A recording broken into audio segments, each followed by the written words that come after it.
رابعہ بصری رحمت اللہ علیہ کو دنیا سے گئے ہوئے 1200 سال ہو چکے ہیں، لیکن ان کا نام آج بھی زندہ ہے، رابعہ بصری۔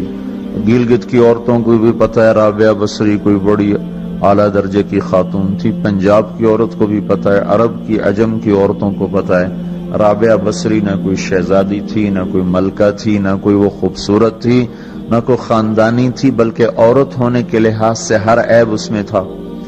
خاندان اچھا ہونا چاہیے تو وہ غلام تھیں، باندی تھی، شکل اچھی ہونی چاہیے تو وہ بدصورت تھیں، کالی تھی۔ پہ چلو شکل بے کیسی ہو، خاندان کیسا، اولاد کے قابل تو ہو، رابعہ بصری اولاد کے قابل بھی نہیں تھی، بانج اس کو کہتے ہیں، جو عورت اولاد کے قابل نہ ہو اس کو اردو میں بانج کہتے ہیں، عربی میں عقیم کہتے ہیں، آپ کی زبان میں بھی کچھ کہتے ہوں گے، ہیں؟ شونی تھی۔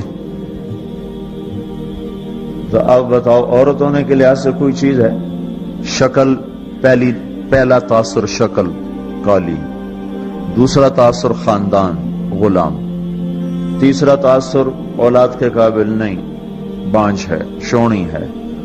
تو 1200 سال کے بعد میں گلگت میں کیوں اس کا نام بلند کر رہا ہوں؟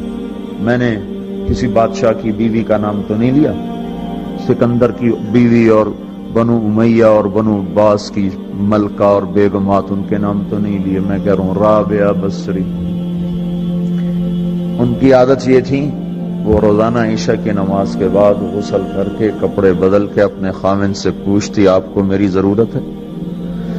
اگر وہ کہتے کوئی نہیں ہے تو پھر پوچھتی مجھے اجازت ہے؟ وہ کہتے اجازت ہے تو پھر مصلی پہ کھڑی ہو جاتی ہے اور فجر کی نماز تک مصلی پر کھڑی رہتی تھی۔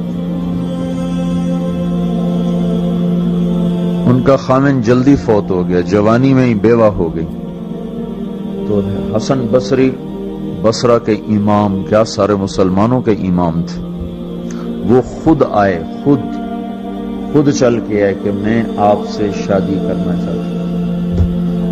وہ کوئی شادی کا شوق نہیں تھا ان کو، وہ تو اولاد کے قابل نہیں، شکل صرف ان کی نیکی اور ان کا جو اللہ سے تعلق تھا، ان کو یہ لالچ ہوا کہ یہ میری بیوی ہو جائے تو اس کی طفیل شاید میری بخشش ہو جائے۔ تو ان کے پاس آئے، کہنے لگے رابعہ میں آپ سے شادی کرنا چاہتا ہوں، خود پیغام لے کر آئے۔ تو انہوں نے فرمایا میری 4 باتوں کا جواب دے دو تو میں شادی کر لیتا ہوں۔ کہنے لگے کیا؟ کہ یہ بتاؤ میں جنتی ہوں کہ دوزخی ہوں؟ کہنے لگے یہ تو میں کچھ نہیں کہہ سکتا۔ اچھا یہ بتاؤ جب اللہ تعالیٰ قیامت میں اعمال نامے اڑائے گا، کسی کے سیدھے ہاتھ میں آئے گا، کسی کو الٹے ہاتھ میں آئے گا، میرے سیدھے ہاتھ میں آئے گا کہ الٹے ہاتھ میں آئے گا؟ کہنے لگے یہ بھی کچھ نہیں بتا سکتا۔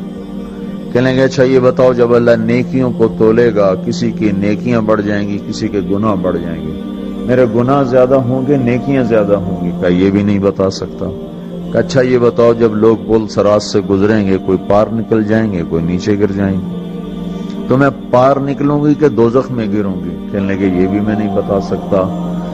تو پھر فرمایا اچھا جاؤ مجھے تیاری کرنے دو، مجھے ان 4 باتوں کی تیاری کرنی ہے، میرے پاس شادی کے لیے وقت کوئی نہیں ہے۔ ایک دن اٹھی، سالن پکانے کے لیے سالن ہانڈی، دیکھا تو پیاز کوئی نہیں، اب پیاز کاٹ کے ہانڈی میں ڈالا جاتا ہے۔ اب پریشان بیٹھی ہیں، نہ کوئی بیٹا، نہ بیٹی، نہ خامد، نہ بھائی، نہ کوئی خادمہ۔ تب سوچ میں پڑی پیاز کہاں سے لوں؟ اوپر سے ایک چیل اڑتی ہوئی جا رہی تھی، اس کے پنجوں میں پیاز تھا۔ جب وہ اوپر آئی ہے تو اس کے پنجے چھوٹے اور پیاز سیدھا رابعہ بصری کی گود میں آ کے گرا۔ جو ہم سے دوستی لگاتے ہیں ہم پرندوں کو ان کا خدمت گزار بنا دیتے ہیں، ہاں جو اللہ سے دوستی لگا لیتے ہیں اللہ دنیا ان کے لیے مسخر کر دیتے، اللہ دنیا ان کے پاؤں میں ڈال دیتے۔ تو جب ان کا انتقال ہوا، رات کو ان کا انتقال ہوا، تو اپنی خادمہ سے کہا بس 2-4 آدمی بلا کے مجھے جلدی سے دفن کر دو، کسی کو نہ بتاؤ، صبح لوگوں کو بتا دینا اور مجھے کفن دینا میری اس چادر میں جس میں میں تہجد پڑھا کرتی تھی۔ تو انہوں نے راتوں رات دفن کر کے صبح اعلان کیا، شور مچ گیا، ہائے کیوں بتایا، کیوں نہیں بتایا، کیوں؟ تو اگلی رات ان کی خادمہ نے ان کو خواب میں دیکھا، سبز لباس پہنا ہوا، حسن و جمال، سورج چہرے پہ چمک رہا۔ پوچھا آپ کے ساتھ کیا ہوا؟ کہا میرے اللہ نے میرے ساتھ بہت عمدہ معاملہ کیا۔ کہا آپ کی وہ چادر کہاں گئی جس میں آپ کو کفن دیا تھا؟ کہا وہ اللہ تعالیٰ نے اتار لی ہے اور مجھے جنت کا جوڑا پہنایا ہے، اور اس چادر کو اللہ نے سنبھال کے رکھا ہے، جب قیامت کے دن میری نیکیوں کو اللہ تولے گا تو اس چادر کو بھی اس میں تولے گا۔ انہوں نے پوچھا منکر نکیر کا کیا ہوا؟ سوال جواب ہوتا ہے نا، منکر نکیر آتے ہیں، ان کا کیا ہوا؟ کہا وہ آئے تھے تو انہوں نے مجھ سے کہا من رب کی، تیرا رب کون ہے، تیرا رب کون ہے؟ تو میں نے منکر نکیر سے کہا جس اللہ کو 40 سال نہیں بھلایا اس کو 4 ہاتھ زمین کے نیچے آ کر میں بھول جاؤں گی۔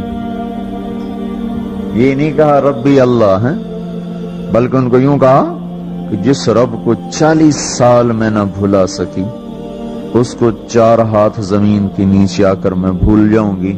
تو منکر نکیر نے کہا اس کا آگے کیا حساب لینا، چلو بھائی واپس چلو، چلو بھائی واپس چلو۔ یہ بات آپ نے حضرت عمر سے فرمائی تھی، عمر وہ کیا دن ہوگا جب تو قبر میں ہوگا اور منکر نکیر آئیں گے زمین کو چیرتے ہوئے، اور ان کے ہاتھ میں ہتھوڑا ہوگا، ساری دنیا کے انسان جن اٹھانا چاہیں تو اٹھا نہیں سکیں گے، اور ان کی آواز میں بجلی کی کڑک ہوگی، اور وہ زمین کو چیرتے ہوئے آئیں گے، ان کے دانت لمبے ہوں گے، تو وہ آ کر تم سے سوال کریں گے من ربک ما دینک من نبیک۔ تو حضرت عمر کہنے لگے یا رسول اللہ میرے ہوش ٹھیک ہوں گے، جیسے میں اب بیٹھا ہوں میں ایسے ہوں گا؟ تو ہمارے نبی نے فرمایا ہاں تو ایسے ہی ہوگا جیسے تو اب بیٹھا ہوا ہے۔ تو کہنے لگے پھر میں اچھی طرح ان سے نمٹ لوں گا۔ تو جبریل آئے، کہنے لگے یا رسول اللہ ہم دیکھ رہے ہیں آگے کہ عمر کو جب قبر میں ڈالا جائے گا اور آ کر منکر نکیر ان سے سوال کریں کہ من ربک، تو یہ کہیں گے ربی اللہ فمن ربکما، میرا رب تو اللہ ہے، تم بتاؤ تمہارا رب کون ہے؟ میرا دین تو اسلام ہے، تم بتاؤ تمہارا دین کیا ہے؟ تو وہ منکر نکیر کہیں گے عجیب بات ہے، ہم تمہارا حساب لینے آئے کہ تم ہمارا